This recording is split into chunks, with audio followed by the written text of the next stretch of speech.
A lot of people post on the internet that they're doing hard things, and the hard thing could be a cold shower, working out twice a day. But the hardest thing that people need to do is think. Sit down, stop listening to audiobooks and podcasts, sit in silence and figure out your life.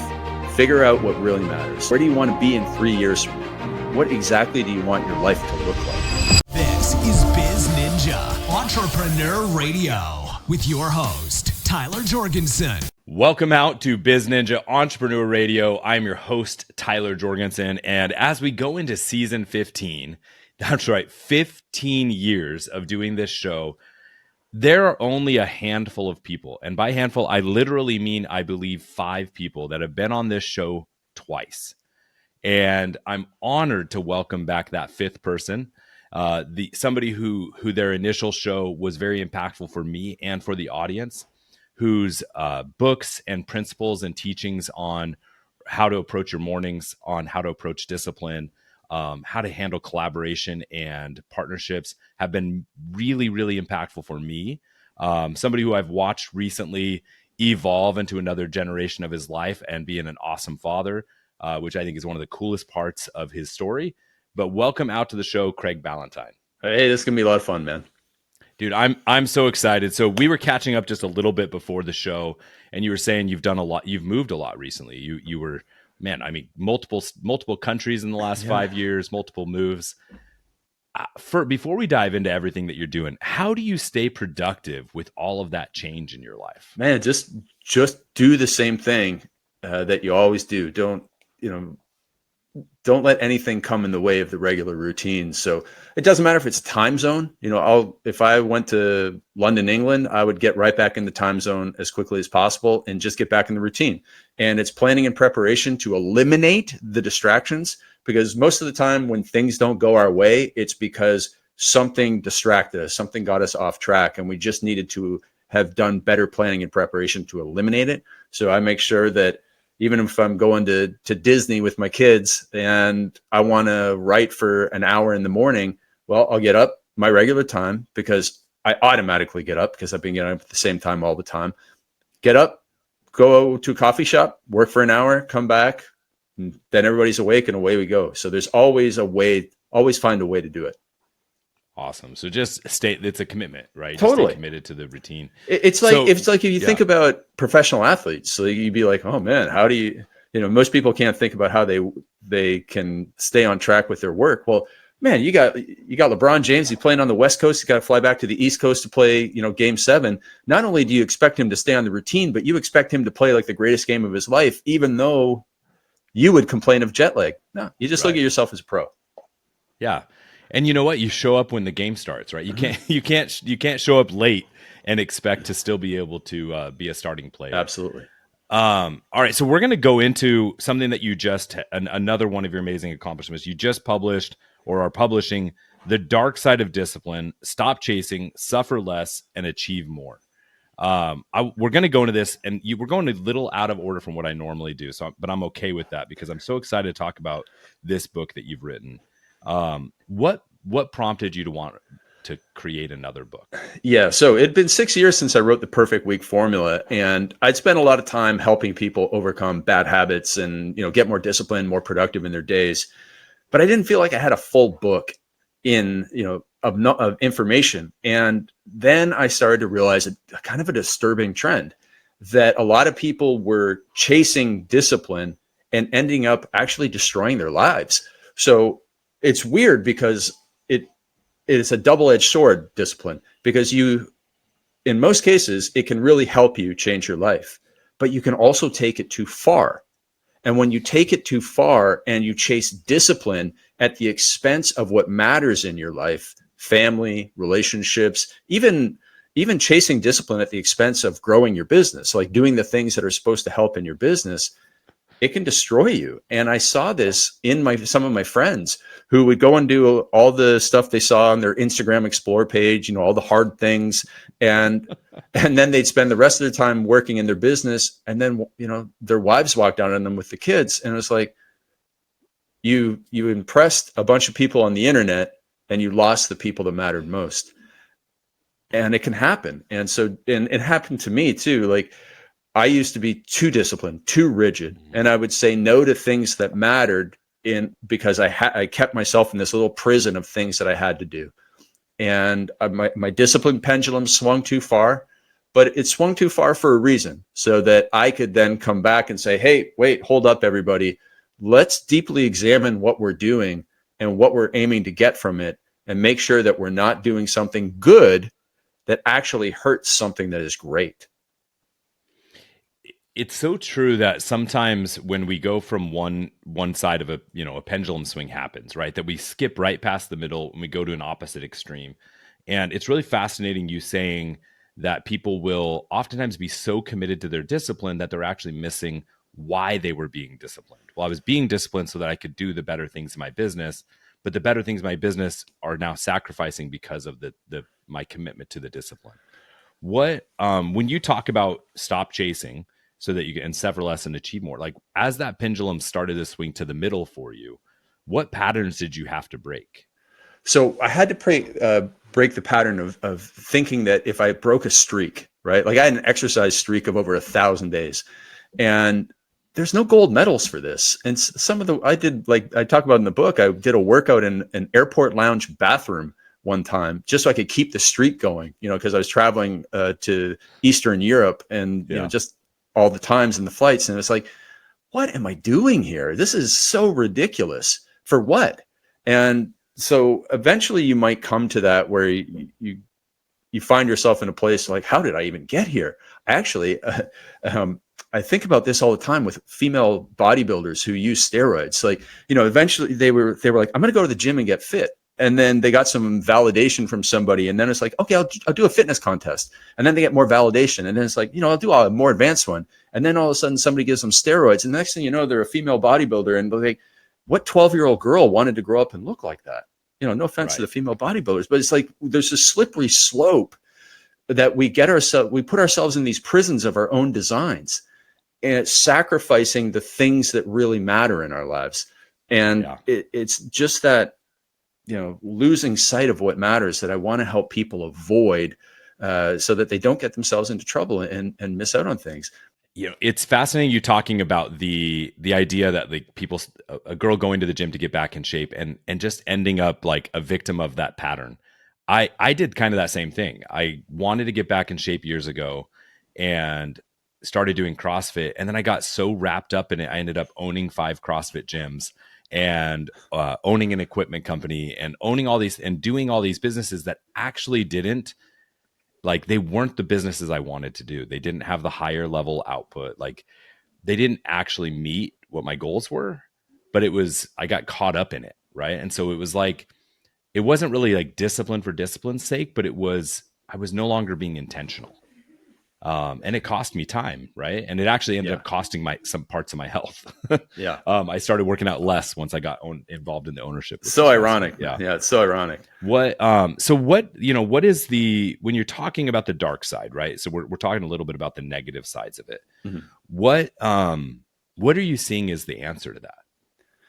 Yes, it's a great question. And so the answer is stepping back. And a lot of people post on the internet that they're doing hard things. And the hard thing could be a cold shower, working out twice a day.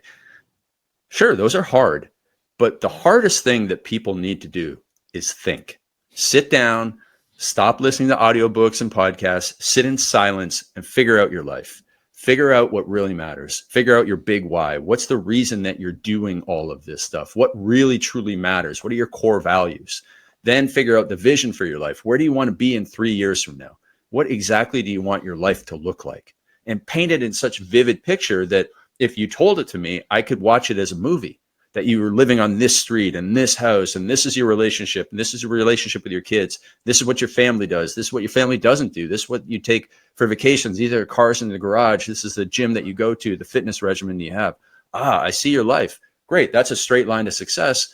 And that's then the filter that when somebody brings you an opportunity or a new idea to try out, you can say, well, that doesn't get me to my goal, so I'm going to have to say no to that. Because saying no, most people don't say no enough, and they take on too many things, and they end up overwhelmed, and they end up overscheduled, and then the other parts start to break down.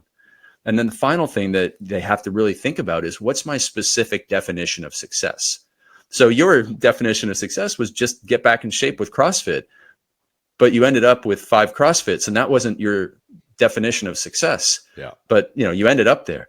And so when you have a specific definition of success, and when I bring that up because a lot of people come to me and say, I want to be more disciplined. And if 1,000 people said, I want to be more disciplined, it could be 1,000 different interpretations of what that means. It's a general vague statement. I want to know what you specifically want to accomplish. What outcome do you want to have by being more, quote unquote, disciplined? What does it really mean to you? And then we build a very specific step-by-step plan to achieve it. But if you just give me generalities, I'm not going to be able to give you the advice that you want, and you might end up more lost than you are right now. Yeah, absolutely. Okay, so we were talking about, I love this concept of the specific definition of success. The irony is I had gone through this with some of like Tim Ferriss's work, where he was like, what is your dream lifestyle, right? What do you want? What do you want to do? What do you want to be? What do you want to have? Right? Practice elimination. I'd gone through all of this, and somehow I still messed up, right? And I fell into patterns or doing things that didn't necessarily match that. One of my big wants was I wanted location independence. Owning a gym and running things like that were not conducive to location independence. So when people do this, and that exercise you just mapped out, I think, please, everyone, go do this. Sit down and truly map out your ideal life. Get so clear that you see it as like a movie. What's stopping people from just once they do that, once they go through that exercise, actually just taking that next step? Well, it's not that they don't take the next step. It's that they do take a whole bunch of other steps, and sometimes they're just in a different direction. Mm. And so I think the secret ingredient to success here is accountability. Having somebody, the checks and balances, so that if you're checking in with somebody saying, hey, here's what I did this week, and they know what you want to accomplish, they're going to be able to give you outside eyes, like the external outside eyes, and go, wait a minute, that doesn't line up. Because often we do things because we're emotionally attached to it. Oh, yeah. And so like maybe you opened your first CrossFit and all these people were patting you on your back. Man, awesome. I love CrossFit and I love being here. And even though rationally that, I actually want to go over here, emotionally you're driven over here. And that goes back to when we see the Instagram posts about cold plunging or something. Even though we rationally know that I don't really need to do this. I really got all this other work to do. We're like, man, I really would love to get those dopamine hits from all those people who want me to cold plunge. And this even happens. This even happens to me. It runs through my mind sometimes. So do you know who Chris Bumstead is? Yeah. Right. Everybody knows who C-Bum is, right? And so I see him on social media. He shows up, because I clicked on a few of his videos, shows up all the time now. And I'm like, maybe I should get back into natural bodybuilding. It's like, I'm a 49-year-old father of 3 kids under 3. And I'm like, I think I should maybe work out 2 hours a day, 6 days a week to get into natural bodybuilding, which I've never done before, but I should probably get back into that. It's like humans are just wired in some weird ways. And so I think the reason why we go down the wrong path is because it's easier to do certain things. It's easier to start a new project. It's easier to start a new diet. It's easier to start a YouTube channel when, your business really needs you to get better at sales and marketing. But I'm just going to go and start a YouTube channel. And you get the virtual dopamine hit. Oh, yeah. But if you look at what's your real problem in life, whether it is your relationship or your relationship with your kids, or maybe your health or your finances, that takes hard work. And it takes a long time to see a result. But I could put up a YouTube video today and I'd be like, hey, I got a YouTube channel, and, have all this positive feedback, right, and you feel good. But those things are just a perverse form of procrastination. Yeah. So people are sitting in like, okay, I'm already good at these things, so I'm just going to keep doing them.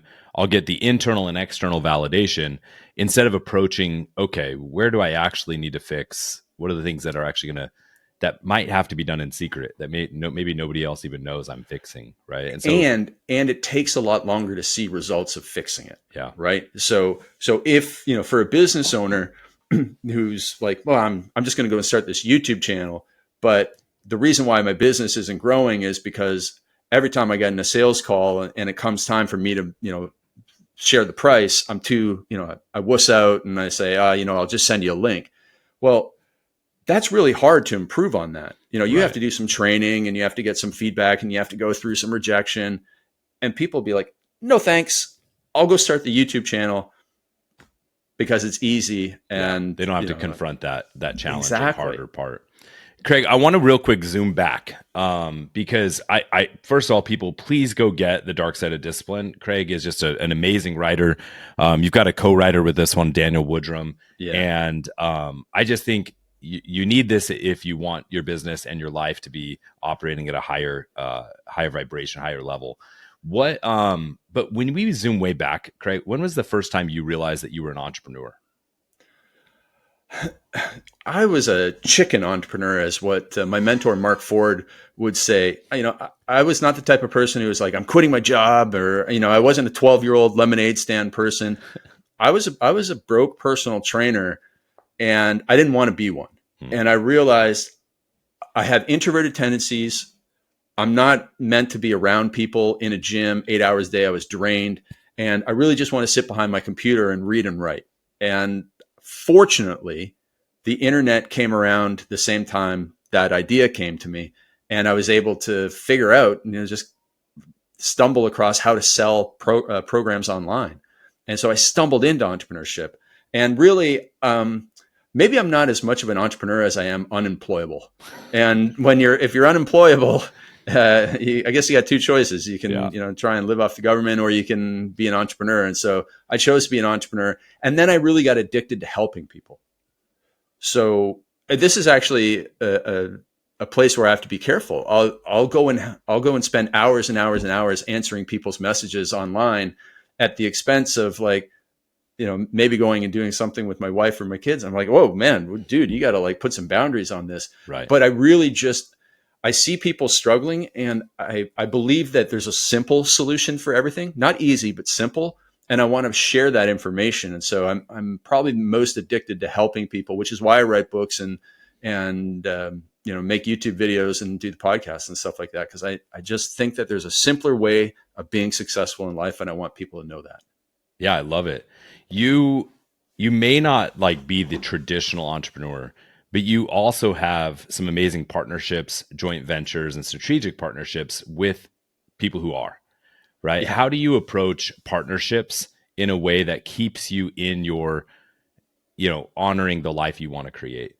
Yeah, that's a great question. And I think, a couple of the most important considerations in the partnership thing are, if the partner is exactly like you, is really good at the same thing you're really good at, it's not going to be a good partnership, because you could just go and do it yourself. Right. And so when I go into a partnership, I've made this mistake in the past of going into partnerships with people too fast. I now need to know them for a long time. And so I won't rush into the partnership. Know them for a long time, know how they operate, know that they're complementary to me, and make sure that we honor each other's way of communicating. So if somebody's late all the time, it's not going to work with me. In fact, I actually I have a little vetting method for partnerships where I say, I need you to send me a report every Tuesday by 5 p.m. Eastern Standard Time.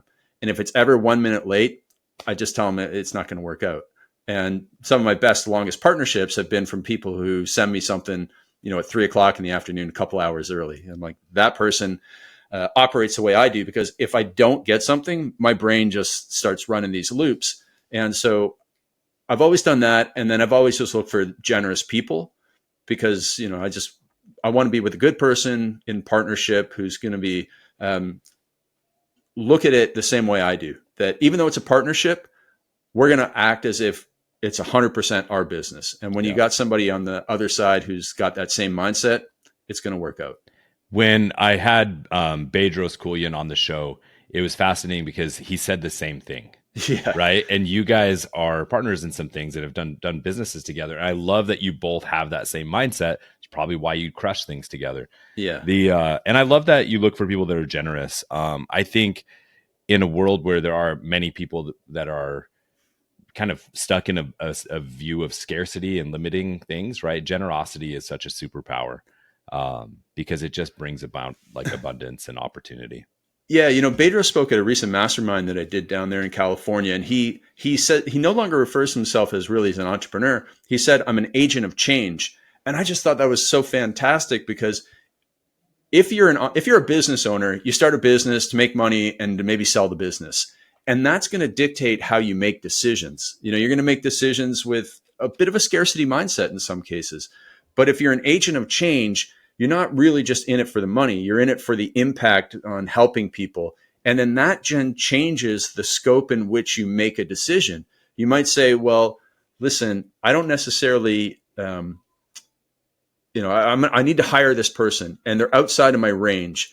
But if I'm an agent of change, I want the absolute best person in my company to help me. And I'll figure out how to make the money work. Whereas a business owner might go, I'm going to pass over the A player for a B player because they're in my salary range. But that's actually going to hold you back. So it's just a totally different mindset. And he's been a very good influence on me in a lot of ways. But I think that's one thing about the generosity angle is, listen, we already have everything we need. We live better than kings did 200 years ago. So if you approach things with that mindset, then you're actually going to be able to build a better business and help more people because you're going to make better decisions. Yeah, I love that. When you were writing The Dark Side of Discipline, and you got 20 chapters of amazing content in there, which one of those chapters was the most impactful for you? Oh, easily the introduction chapter. I mean, okay. That one, that was the whole inspiration for the book. And, I talk about somebody who was actually very close to me and who I looked up to, and I saw them kind of lose everything. And I mean, a lot of people resonate with it because they got close to it, or, maybe they're on that path and they'll go, oh my gosh, what am I doing? And it was a wake up call for me because I wasn't really screwing up, but it just reminded me of like what really matters in my life now,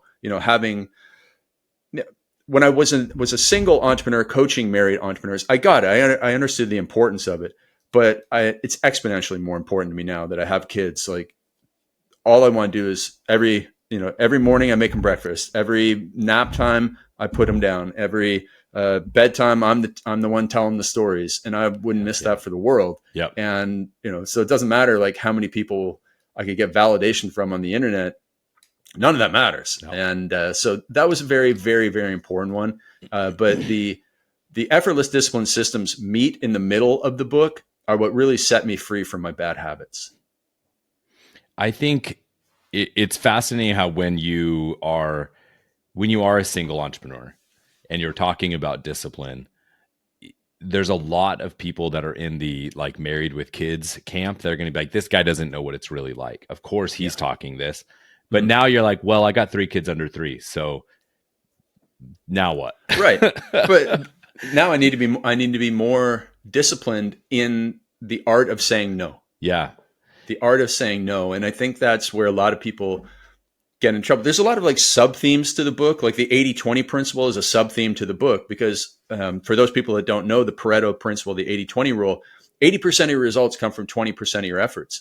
And if 80% of your results come from 20% of your efforts, that should open your eyes to the fact that chasing another life hack is not going to give you leverage and 10x results. Instead, go and identify what are the 20% of things that give you the most results in your business, the most results in your fitness, the most results in your happiness, and spend more time on those things. You'll get more results from that. Strengthen your strengths. And saying no is a skill set that every person who has done great things has. Yeah. Because, Steve Jobs could have done the iWatch and a whole bunch of things, iCar, in 2007 after the iPhone took off. But he said no to all those things in order to make the iPhone better and better and better and dominate, which then allowed them to do the other things well. So it's saying no that is going to get you a lot further ahead than adding on more new stuff. As somebody who struggles to say no, everybody does. Yeah, I love opportunities. I love seeing them, and it's one of like my powers is that I see opportunities and solutions where most people see problems, and so that makes it even harder. But you just touched on something. For me, sometimes it's not saying no; it's saying not yet, and that just gives me the peace that I'm not turning this down.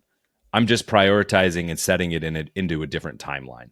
And because, it's not necessarily, no, we're not going to do Apple Watches. We're not doing those until, right? It's just moving it into okay, we don't touch that until the business has done this goal. And That's just been a huge help for me. That's what I had to do with podcasts, because I was getting, I did them all. I did hundreds and hundreds. And then, I needed to go and write the book. And people were saying, hey, come on the show. I'm like, I can't come on the show until the book is done. Yep. So I would often just say to all types of opportunities, not right now, message me again, like in 4 months. And I just, think most people forget and leave me alone, but some people would come back and, maybe the timing was right. And I pushed a few people off again for another time. And then now I'm finally ready to do it. So not yet. Yeah. Maybe we just start with that. What's something that you are, as you look forward into the business landscape, how things are changing, what's something that you're really excited about? In-person connection. So I don't do anything with AI. Our team does, but I personally, I don't use ChatGPT. And I really believe that our business does these mastermind events and in-person events. Not a lot, but a small number. Nothing will ever, I shouldn't say nothing will ever. A lot of things are going to happen in the future. But right now, it's years until you're going to be able to replace that in-person human connection, because you can just connect with people faster. You can get to the root of the problem faster. Zoom is good. Podcasts are good. But man, you can get right to it when you're sitting face-to-face, nose-to-nose, toes-to-toes with people and breaking bread with them at a meal. You can get into some deep conversations exponentially faster than you can through technology today. And that's where you can make the impact. That's where you can ask them the challenging question that's going to stop them in their tracks. And they go, okay, let's figure this out. So I'm actually really excited about old school things. As the world is losing a little bit of its humanity, that's the opportunity. They're going to be craving the human connection, the real tangible things. Especially coming out of what happened, 5 years ago. Oh yeah, absolutely. I think there's a need for it. Because when they're isolated, they start to make up these stories about the other side. But, in our mastermind group, we have people across the political spectrum for sure. And you get them in the room and, nobody really talks about it. And they are very, very good friends with one another. But online, they wouldn't have become friends with one another because of the polarization. Yeah. So I think it's needed. It is needed. And it's that whole similarity of, people, I'll watch people like fight for a parking spot at the grocery store and like be complete jerks to each other and then wave when they're like shopping cart. Like when you get out from behind the screens, whether it's a car windshield or a iPhone, people go back to being humans. But man, with that small separation, the worst parts of people can come out sometimes. Yeah, and I'm a Canadian, so I can say this about Americans: is that Americans are more alike than they are different. And Absolutely. I love America, and so to see you guys kind of like fight each other for the last little bit is kind of like watching my parents fight, but it's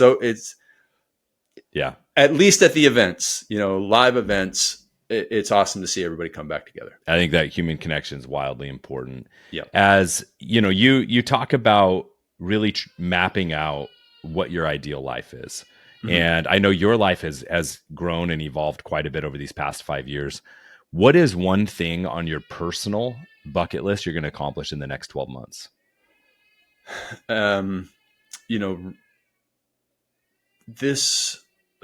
Let's see, man, there's a lot. So I would say that this book is very important to me. And so selling more copies of this book in its first year than my other books have sold in the years they've been out is one of the most important things to me on the professional side, for sure. And on the personal side is just, our kids are now like, coming online, where they can communicate, through words. Yeah. And so it's just being there and helping them, just live their little lives. I'm just so obsessed with my kids. I have loved absolutely every stage of raising my kids. The empty nest stage is actually the hardest. As much as people say terrible twos, I'm thinking like terrifying 18s, right? It's not easy for a dad's heart, but you are in my favorite stretch.